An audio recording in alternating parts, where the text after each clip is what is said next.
Assalamualaikum warahmatullahi wabarakatuh. Selamat jumpa kembali saudara-saudara para mahasiswa peserta mata kuliah Manajemen Pendidikan Keguruan. Pada kesempatan ini kita akan membahas tentang fungsi manajemen kedua, yaitu organizing.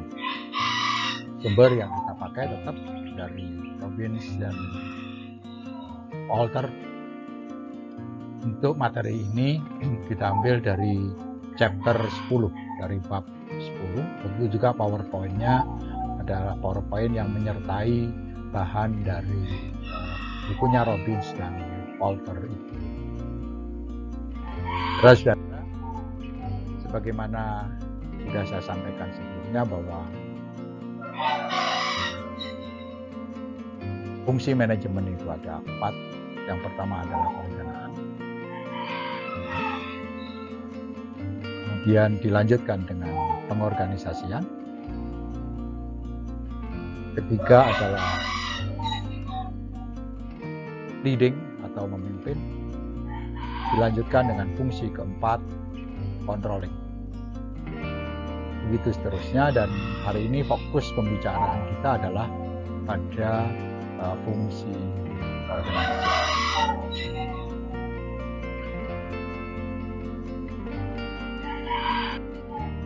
Tujuan dari pembahasan ini ada 3.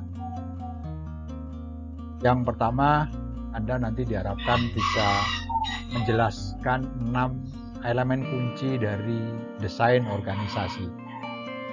Kedua, bisa membandingkan antara struktur yang bersifat mekanistis dan struktur yang bersifat organik. Berikutnya, Anda juga diharapkan mampu mendiskusikan faktor-faktor kontingensi, faktor-faktor yang mempengaruhi, yang memberi manfaat baik untuk model mekanistik maupun model organik dari desain organisasi. Dan yang keempat, Anda diharapkan bisa menjelaskan desain organisasi tradisional.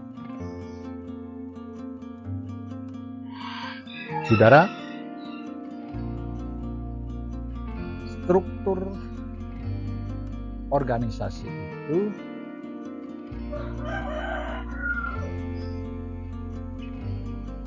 memang didesain.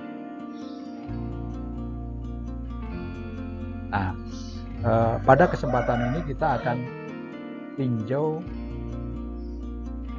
apa yang dimaksud dengan organizing.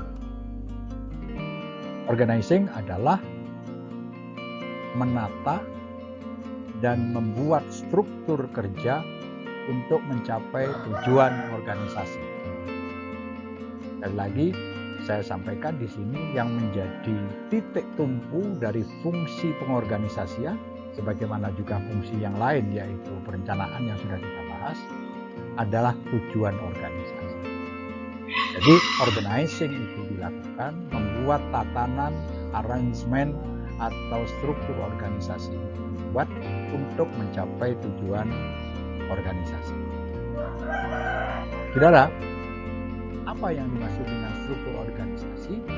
Struktur organisasi itu adalah arrangement formal dari tugas-tugas di dalam organisasi. Formal arrangement of jobs within organization. Kemudian desain organisasi atau organizational design itu adalah proses yang meliputi keputusan tentang 6 elemen kunci. Apa 6 elemen kunci itu? Yang pertama adalah work specialization. Kemudian yang kedua adalah departementalisasi. Yang ketiga, rantai komando atau chain of command. Kemudian yang keempat adalah rentang kendali atau span of control. Dan yang kelima adalah berbicara tentang sentralisasi dan desentralisasi. Dan yang terakhir adalah formalisasi. Itulah proses yang dilakukan di dalam desain organisasi. Berikutnya masing-masing akan kita bahas, saudara-saudara, tapi sebelum itu kita akan tinjau sejenak tentang apa tujuan dari organisasi. Tujuan dari organizing adalah yang pertama, membagi tugas yang harus dilakukan ke dalam tugas-tugas yang bersifat spesifik dan departemen-departemen. Yang kedua, tujuan dari organizing adalah pemberian tugas dan tanggung jawab yang terkait dengan jobs dari individu-individu yang ada di dalam organisasi. Kemudian yang ketiga adalah mengkoordinasikan berbagai ragam tugas organisasi. Kita tahu bahwa di dalam organisasi itu tugasnya sangat beragam. Tetapi antara satu dengan yang lain harus saling menguatkan, harus saling mendukung, harus padu antara satu dengan yang lain. Karena itu dalam proses organizing itu perlu dilakukan koordinasi. Kemudian tujuan berikutnya dari organizing adalah mengkelompok-kelompokkan tugas ke unit-unit. Tujuan berikutnya adalah membangun tata hubungan antar individu, kelompok, dan departemen-departemen di dalam organisasi. Selanjutnya, tujuan dari organizing adalah membentuk lini formal, garis hubungan formal tentang kewenangan. Dan yang terakhir, tujuan dari organizing adalah mengalokasikan dan memanfaatkan sumber daya organisasi.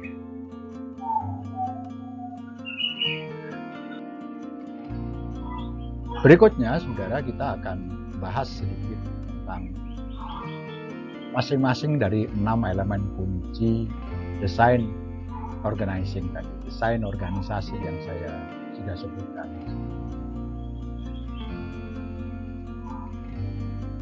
Pertama yang kita bahas adalah work specialization. Apa itu work specialization? Work specialization adalah pembagian aktivitas kerja ke dalam tugas-tugas yang saling terpisah dengan masing-masing stepnya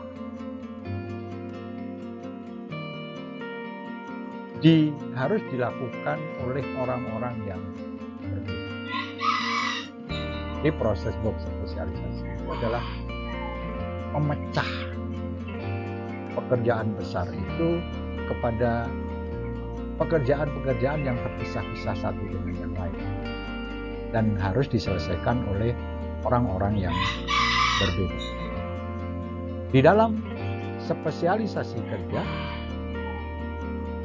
individu-individu dari karyawan itu dispesialisasikan untuk mengerjakan sebagian dari pekerjaan atau tugas tadi,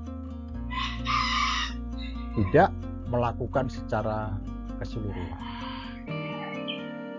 Dan Hal ini biasa kita kenal dengan apa yang disebut dengan division of labor. Dengan spesialisasi kerja itu diharapkan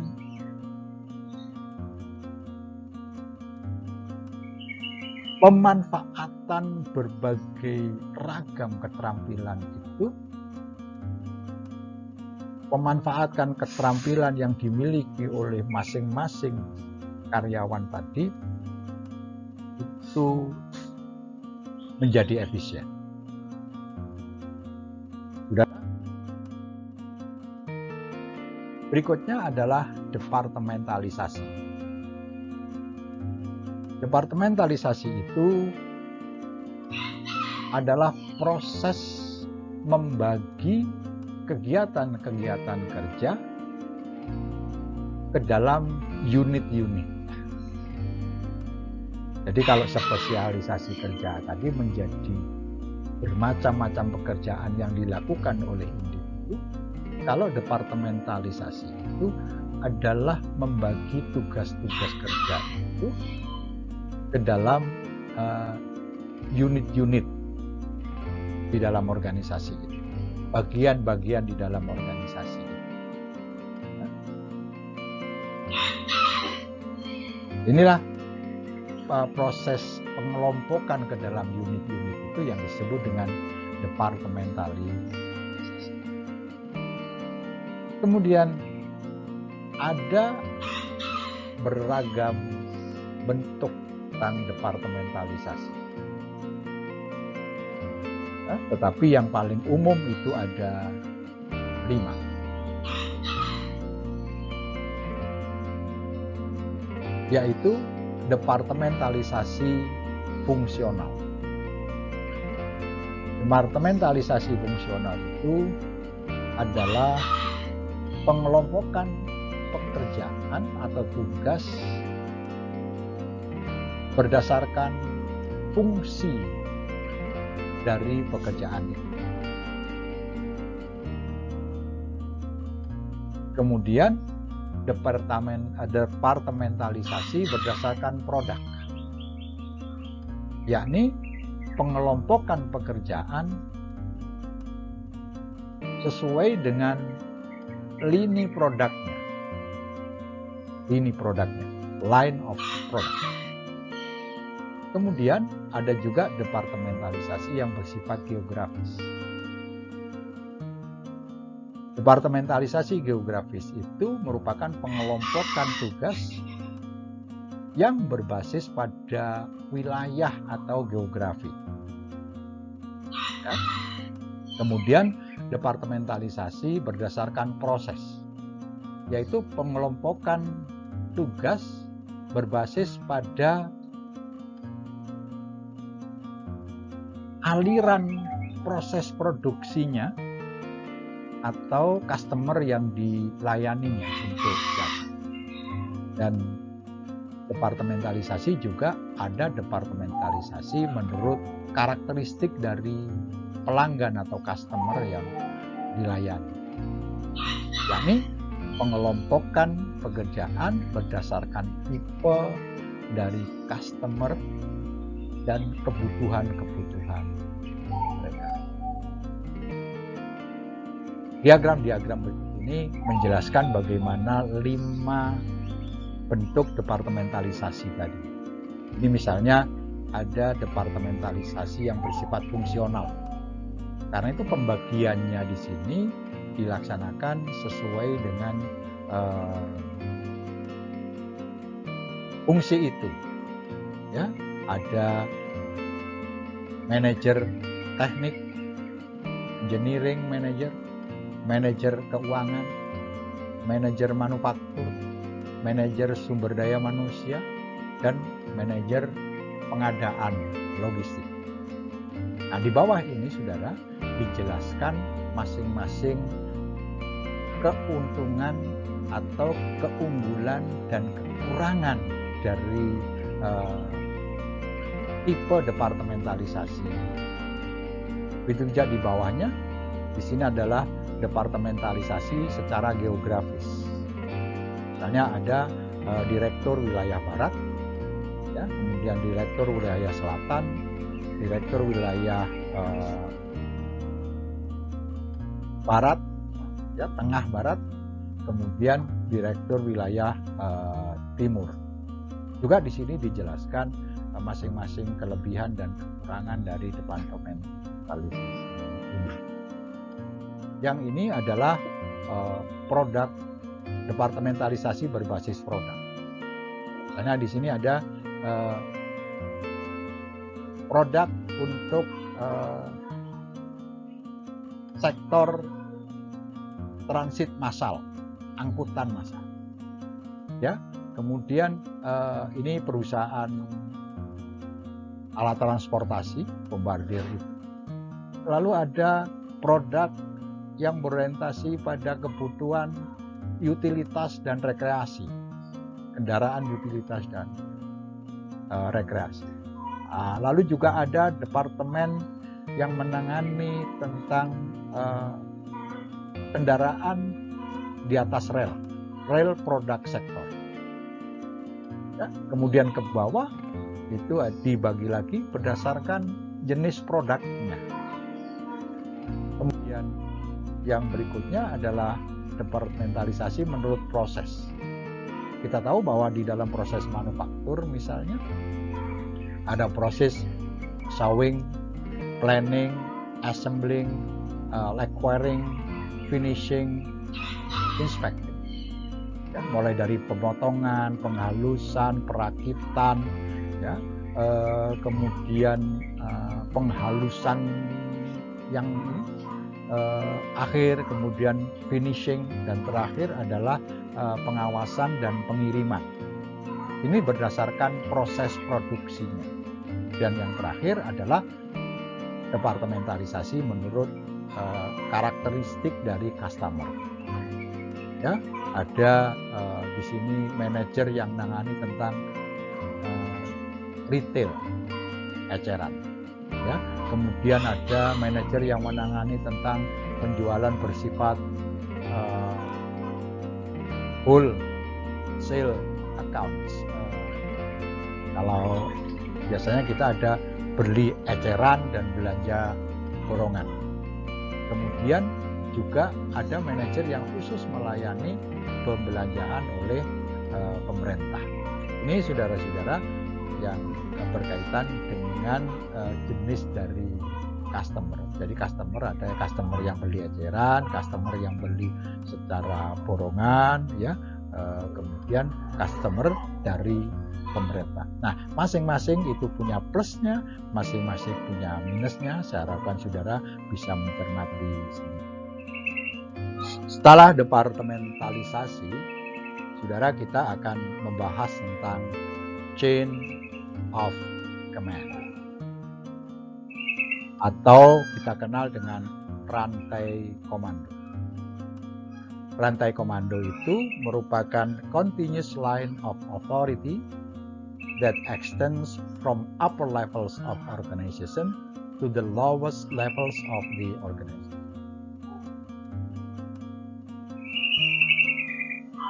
Maksudnya adalah rantai komando itu merupakan garis kewenangan yang membentang dari struktur organisasi yang di atas ke yang paling bawah. Nah, di dalam organizing, dalam proses organizing, manajer harus mempertimbangkan ini. Mengapa?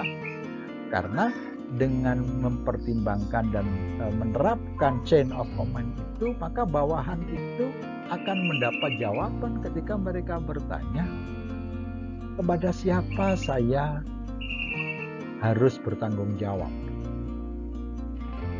Atau kepada siapa kalau saya melaksanakan pekerjaan itu harus melapor? Who do I report to? Dengan adanya chain of command itu menjadi jelas. Begitu juga employee akan bertanya kalau ada masalah misalnya, saya harus menghadap kepada siapa? Chain of command ini akan membantu menjelaskan. Saudara-saudara, di dalam menerapkan rantai komando ini, di dalam memahami rantai komando ini, maka Anda harus memahami 3 hal. Yang pertama adalah authority, kemudian responsibility, dan yang ketiga adalah unity of command. Apa itu?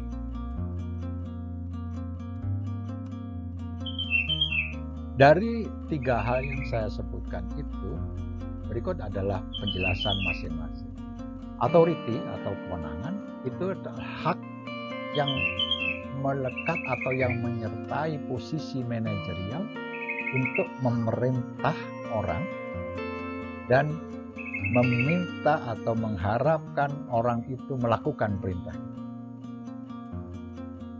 Jadi kewenangan memerintah dan kewenangan untuk mengharap orang itu melaksanakan perintah. Kemudian yang kedua adalah responsibility atau tanggung jawab.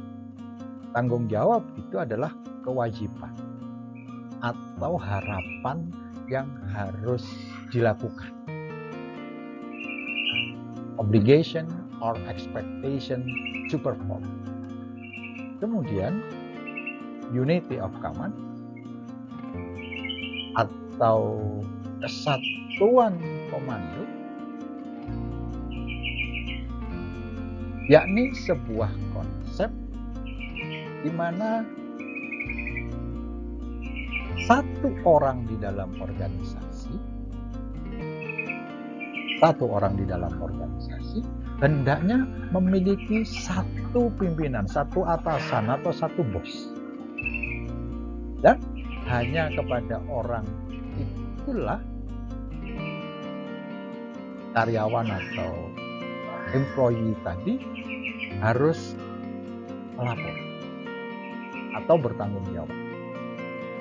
Jadi satu atasan dan satu tempat bertanggung jawab. Jadi tidak disarankan di dalam struktur organisasi setiap karyawan itu memiliki atasan lebih dari satu. Itu unity of. Nah, ini contoh dari rantai komando dan atau lini kewenangan yang tadi saya jelaskan. Semua di sini hanya ada satu garis. Ya. Berikutnya adalah ini biasanya digambarkan dengan garis lurus, ini merupakan garis komando. Garis kewenangan, authority line. Line authority, kemudian kalau di sini ada staff authority. Saudara-saudara, selain elemen-elemen yang sudah kita bahas sebelumnya, elemen berikutnya dari struktur organisasi yang Anda harus pahami adalah rentang kendali, span of control.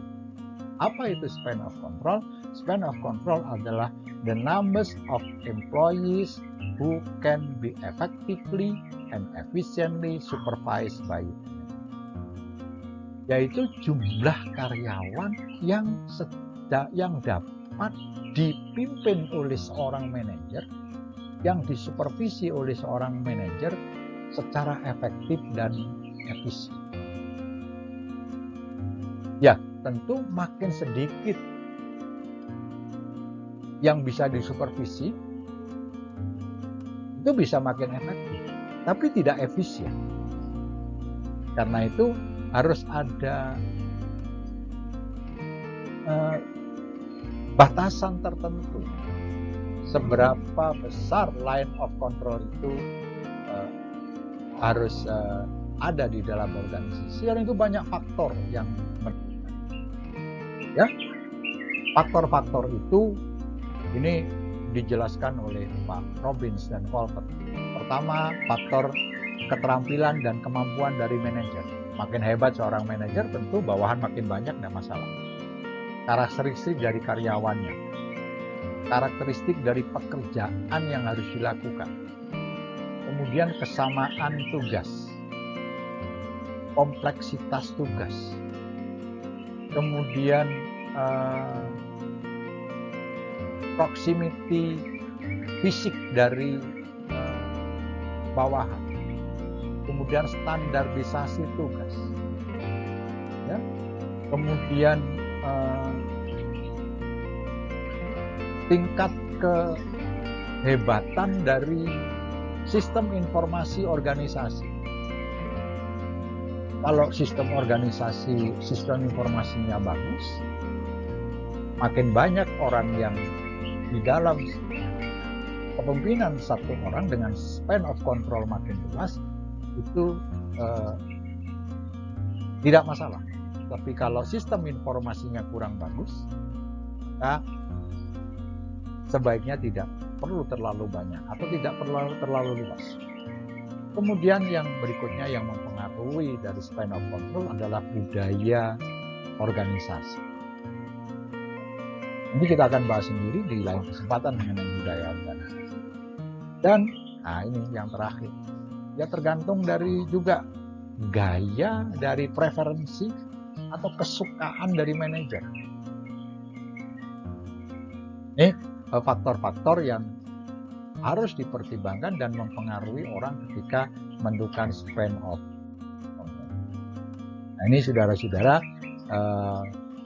contoh span of control atau rentang kendali. Nah, ini makin tinggi,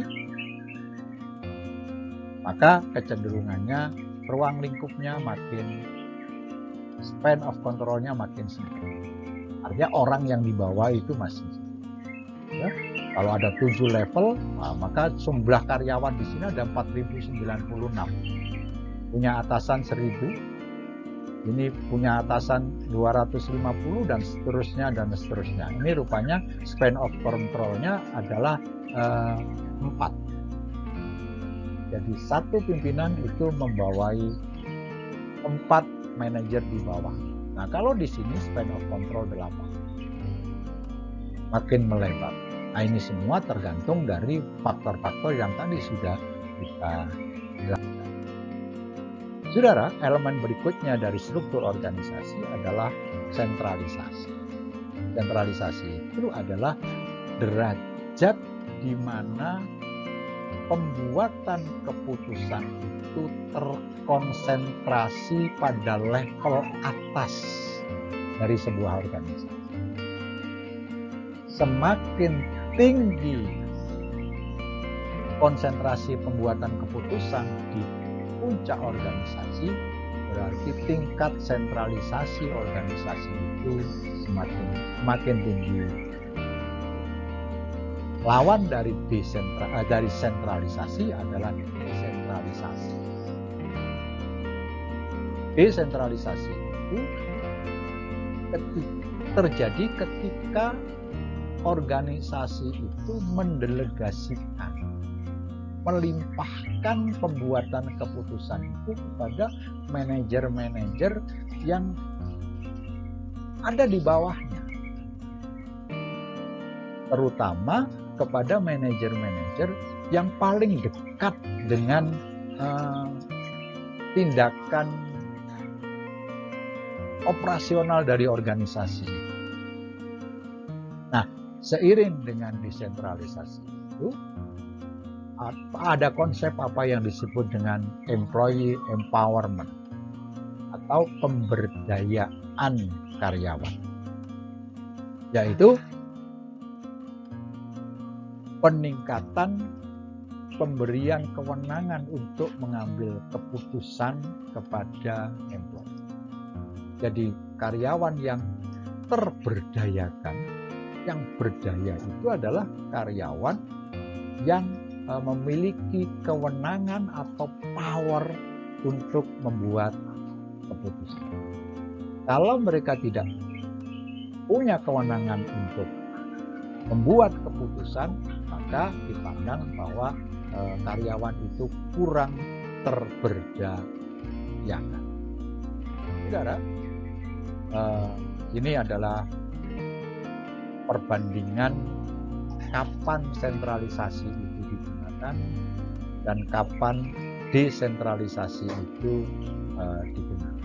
Contohnya misalnya, kalau lingkungannya itu berjalan stabil, tidak terlalu memerlukan perubahan yang cepat, adaptasi yang mungkin bisa agak lambat, nah, bisa lebih sentralistis. Tetapi kalau lingkungan kompleks, antara satu lingkungan itu bersifat kompleks, maksud saya rumit, tidak menentu, maka sebaiknya lebih pada desentralisasi. Karena nanti proses pengambilan keputusan itu harus cepat. Kalau melakukan proses terlalu sentralisasi, maka proses pengambilan keputusan itu akan sangat lambat. Sementara yang di level paling bawah harus cepat melakukan perubahan menyesuaikan dengan dinamika perubahan yang ada di, dan seterusnya. Misalnya untuk company yang besar, ya kalau nanti terlalu otonom di bawah bisa mengkhawatirkan, ya. Kemudian desentralisasi bisa juga lebih kuat ketika organisasi itu berada pada geografi yang berbeda, karakteristik lingkungan yang berbeda. Ini saya kira saudara silakan dibaca sendiri secara lebih detail begitu mengenai kapan sentralisasi lebih diutamakan, kemudian kapan desentralisasi itu harus lebih. Saudara, berikutnya adalah formalisasi. Bagaimanapun juga organisasi itu perlu ada formalisasi. Meskipun kadar formalisasi ini juga sangat tergantung terhadap faktor-faktor kontingensi yang nanti akan kita temui. Nah, formalisasi itu adalah the degree to which jobs within the organization are standardized and the extent to which employee behavior is guided by rules and procedures. Formalisasi itu adalah tingkatan di mana pekerjaan-pekerjaan di dalam organisasi itu terstandar, ya. Kemudian ruang lingkup dari tingkah laku karyawan itu dibimbing, diatur oleh berbagai aturan dan prosedur. Gampangnya, makin formal sebuah organisasi itu makin terstandar, makin banyak aturan-aturan yang rigid mengatur tingkah laku dari karyawan. Semakin longgar hal itu, maka tingkat formalisasi dari organisasi itu semakin rendah. Saudara-saudara, sebagaimana kita sudah sampaikan di awal bahwa Anda diharapkan mampu nanti membandingkan antara organisasi yang bersifat organistik dan organisasi yang bersifat organik. Teori ini dikembangkan oleh Tom Burns dan George Steckel pada tahun 1961 dengan judul bukunya yang pertama The Management of Innovation. Saudara, organisasi yang mekanistis atau mechanistic organization itu biasa juga disebut dengan organisasi yang birokratis. Organisasi yang birokratis itu bersifat hierarkis. Ya, hierarkis itu urutan antara atasan dan bawahan itu begitu detail. ya, hubungan atasan bawahan itu begitu kuat. Kemudian birokratis, harus melalui jalur-jalur aturan-aturan yang baku. Kemudian organisasinya, struktur organisasinya itu memiliki karakteristik sebagai berikut. Yang pertama adalah sentralisasi kewenangan. Kemudian yang kedua adalah formalisasi prosedur dan praktek-praktek pembelajaran. Dan yang ketiga, karakteristik dari strukturnya adalah spesialisasi dari fungsi-fungsi. Saudara-saudara, sementara selain itu, organisasi yang mekanistik itu ya relatif lebih sederhana, mudah di dalam organisasikan, tetapi kita akan mengalami kesulitan ketika harus melakukan perubahan yang sangat cepat. Ya, ini karena semuanya harus ada kebakuan, ada standarisasi. Nah, proses menentukan hal-hal yang baku dan terstandar ini memerlukan waktu lama. Sementara perubahan harus dilakukan secara cepat. Selanjutnya, saudara-saudara, adalah organisasi yang bersifat organik. Ciri-ciri dari organisasi yang bersifat organik itu adalah yang pertama, ada flatness. Organisasinya tidak hierarkis tetapi flat, datar. Ya, komunikasi dan interaksi antara pimpinan, antar karyawan, antar individu itu lebih bersifat datar, tidak terlalu hierarkis. Kemudian yang kedua, spesialisasi itu rendah. Karena sifat pengetahuan itu kan sesuai dengan kebutuhan. Orang tidak terlalu dipaksa untuk berada pada satu bidang spesial dalam waktu yang lama. Ketika dia harus mengubah pengetahuan baru, maka spesialisasi ini, pengetahuan yang lama boleh ditinggalkan. Ini struktur organisasi yang bersifat organik. Kemudian desentralisasi, karakteristik dari organisasi yang bersifat organik. Dia lebih menekankan pada partisipasi pembuatan keputusan, baik secara formal maupun informal. Kemudian organisasi organik itu relatif lebih kompleks daripada organisasi yang kita sebutkan sebelumnya, yang mekanistis tadi. Lebih kompleks karena masing-masing individu itu relatif punya otoritas. Kemudian susah untuk lebih susah daripada organisasi yang bersifat mekanistis. Kemudian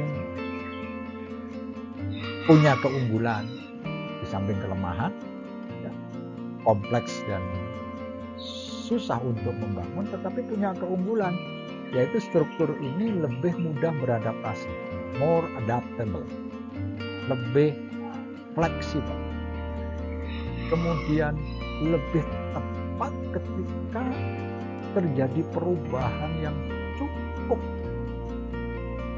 tepat di lingkungan organisasi. Ya, yang biasanya perubahan itu tidak hanya cepat, tetapi juga unpredictable, tidak bisa diprediksi. Karena itu strukturnya dibuat bersifat organik yang jauh lebih fleksibel. Saudara, ini perbandingan antara dua struktur organisasi tadi, mekanistis dan organik. Kalau mekanis itu ada spesialisasinya tinggi, departementalisasinya rigid, ya, ketat, kemudian rantai komandonya jelas, rentang kendalinya narrow, sempit, bersifat sentralistis, dan tingkat formalisasinya tinggi. Sementara organisasi yang bersifat organik itu lebih mengutamakan pada tim lintas fungsi, cross-functional teams. Kemudian tim yang lintas hierarki. Bawaan kadang berubah-ubah gitu ya. Kemudian aliran informasi itu begitu bebas. Tentang kendalinya bisa lebih luas, desentralisasi, dan tingkat formalisasinya itu rendah. Saudara-saudara, seperti hanya fungsi manajemen yang lain, di dalam organizing itu juga ada faktor-faktor kontingensi, faktor-faktor yang menentukan mana yang harus kita pakai, mekanistis atau yang lain. Strukturnya berdasarkan geografis atau berdasarkan bidang pekerjaan, berdasarkan fungsi, seperti macam-macam struktur yang sudah kita bahas itu. Nah, faktor-faktor kontingensi itu yang mempengaruhi itu, yang pertama adalah overall strategy of organization. Organisasi, strategi besar, strategi global dari organisasi itu menentukan kita pakai struktur yang mana. Kemudian yang kedua adalah ukuran dari organisasi. Kalau ukuran organisasinya besar seperti yang saya sebutkan di atas, maka lebih efektif kalau kemudian menerapkan organisasi yang bersifat mekanistis. Yang berikutnya adalah pemanfaatan teknologi. Kita ketahui bahwa teknologi sekarang ini begitu membantu di dalam sistem manajemen, di dalam manajemen. Nah, semakin canggih teknologi yang dimiliki oleh sebuah organisasi, tentu harus menjadi pertimbangan mereka memilih struktur organisasi yang mana. Dan yang terakhir ini adalah seberapa kuat, seberapa tinggi tingkat ketidakpastian yang ada di lingkungan. Nah, yang terakhir sudah kita sebutkan, semakin dinamik lingkungan, maka sangat disarankan agar lebih mengedepankan struktur yang bersifat organik daripada yang bersifat mekanistis. Saudara, berikut kita akan jelaskan masing-masing dari faktor kontingensi tadi. Yang pertama adalah faktor strategi dan struktur.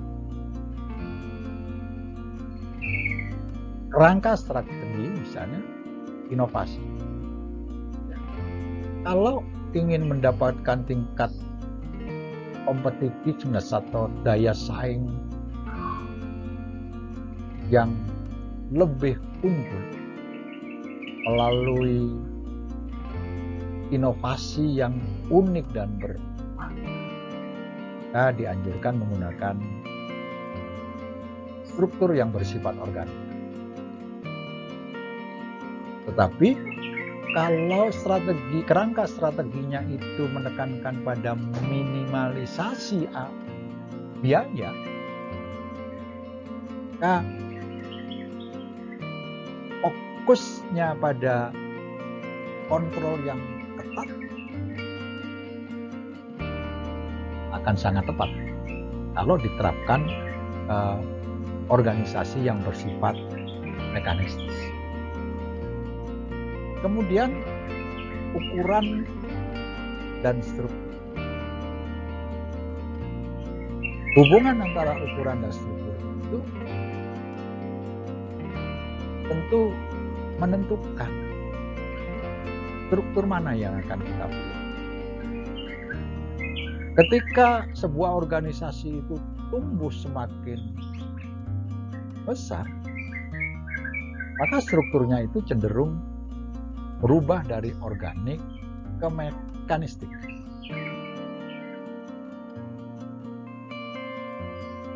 Dengan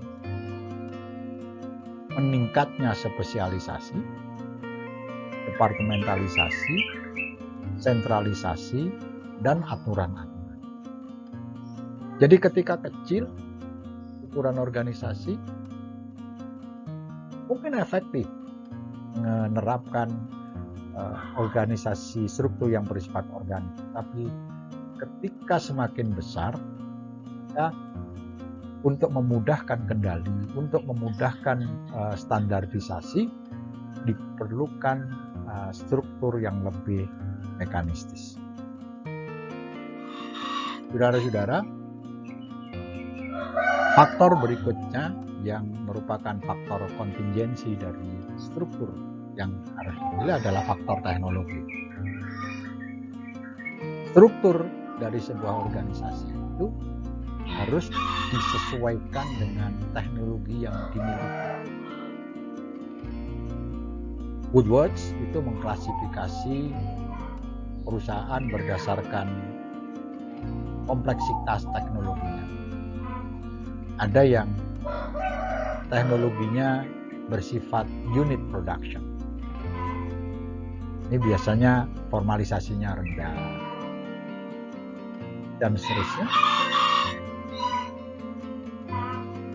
Dengan batch yang kecil-kecil. Maka kalau ini disarankan untuk organik. Sementara kalau mass production, produksi massal dengan cabang-cabang bidang-bidang pekerjaan yang begitu luas, maka standarisasi ini harus tinggi. Karena itu, untuk perusahaan yang menerapkan produksi massal diharapkan akan lebih efektif kalau menerapkan mekanistis. Sementara teknologi yang menghasilkan produksi bersifat proses terus-menerus memproses keluaran, ini dianjurkan untuk menerapkan struktur yang bersifat organik. Selain itu, kalau teknologi yang kita pakai itu bersifat rutin, dari waktu ke waktu itu tingkat perubahan teknologi yang diterapkan itu juga tidak banyak berubah, akan lebih efektif kalau memilih mekanik. Sementara kalau teknologinya bersifat non-rutin, akan efektif kalau diterapkan organisasi yang bersifat organik. Faktor berikutnya, saudara-saudara, adalah ketidakpastian lingkungan. Mekanistik, struktur mekanistik itu lebih efektif di dalam lingkungan yang stabil. Sementara struktur yang bersifat organik itu akan lebih baik untuk lingkungan yang bersifat dinamis dan kompleks. Saudara, slide berikut ini akan menjelaskan tentang desain tradisional dari organisasi. Secara tradisional, desain organisasi itu dibedakan menjadi 3. Struktur sederhana, struktur fungsional, dan struktur divisional. Ciri dari struktur sederhana itu adalah departementalisasi rendah. Tentang kendalinya luas. Kewenangannya bersifat sentralistis dan derajat formalisasinya. Kemudian struktur fungsional adalah departementalisasi berdasarkan fungsi. Nah, fungsi-fungsi itu bisa berupa fungsi operasi, fungsi finansial, fungsi pemasaran, fungsi sumber daya manusia, fungsi research and development product, penelitian dan pengembangan produk. Sementara struktur divisional itu terdiri atas unit-unit bisnis yang terpisah-pisah atau divisi-divisi bisnis yang saling terpisah, tetapi mereka memiliki kewenangan yang terbatas karena mereka semuanya di bawah koordinasi dan kontrol dari struktur organisasi di atasnya, yang di dalam PowerPoint ini disebut dengan parent corporation atau perusahaan induknya. Nah, masing-masing itu saudara punya kelebihan. 3 struktur tradisional tadi masing-masing memiliki kelebihan dan kekurangan. Struktur sederhana memiliki kelebihan bersifat cepat, fleksibel, murah, dan akuntabilitasnya jelas. Sementara dia juga punya kelemahan karena untuk organisasi yang sedang tumbuh dan berkembang itu tidak. Dan karakteristik dari struktur sederhana ini adalah terlalu mengandalkan pada satu orang. Dan ini akan sangat beresiko ketika orang ini bermasalah. Kemudian struktur fungsional memiliki kekuatan. Karena adanya spesialisasi tentu akan terjadi cost saving, penghematan biaya. Dan karyawan itu dapat dikelompok-kelompokkan sesuai dengan tugas-tugas yang relatif sama. Tapi ada juga kelemahan, saudara-saudara. Kelemahan dari struktur fungsional itu adalah setiap unit itu akan berupaya untuk mencapai tujuan fungsional masing-masing. Nah, ini akan menyulitkan manajer untuk mengetahui mana yang terbaik. Karena antara satu unit dengan unit yang lain ini susah untuk dibandingkan karena masing-masing punya fungsi. Di samping itu, fungsional yang mengandalkan pada spesialisasi itu membuat orang masing-masing saling terpisah, saling ada pembatas, dan masing-masing unit di sana itu tidak saling mengetahui,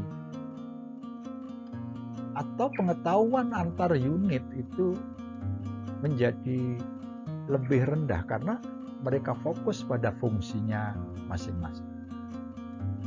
Sementara struktur divisional juga memiliki kekuatan, fokusnya pada hasil. Ya, masing-masing manajer divisi itu bertanggung jawab atas apa yang terjadi pada produk dan jasa yang mereka harus hasilkan. Tetapi struktur ini juga memiliki kelemahan, yaitu adanya duplikasi aktivitas, duplikasi penggunaan sumber daya, yang itu akan meningkatkan kebutuhan biaya dan tentu akan mengurangi tingkat efisiensi. Ini kelebihan dan kekurangan masing-masing desain organisasi tradisional yang ada di negara. Saya kira demikian saudara penjelasan saya mengenai organizing yang berkaitan dengan chapter 10 dari bukunya Robbins dan Colvin. Seperti biasa, saya selalu meminta saudara untuk membaca bukunya Robbins secara detail, kemudian memahaminya dengan lebih baik. Mudah-mudahan penjelasan Pak Samsul ini bisa membantu saudara-saudara untuk belajar lebih luas lagi tentang fungsi organizing dalam. Terima kasih. Assalamualaikum warahmatullahi wabarakatuh.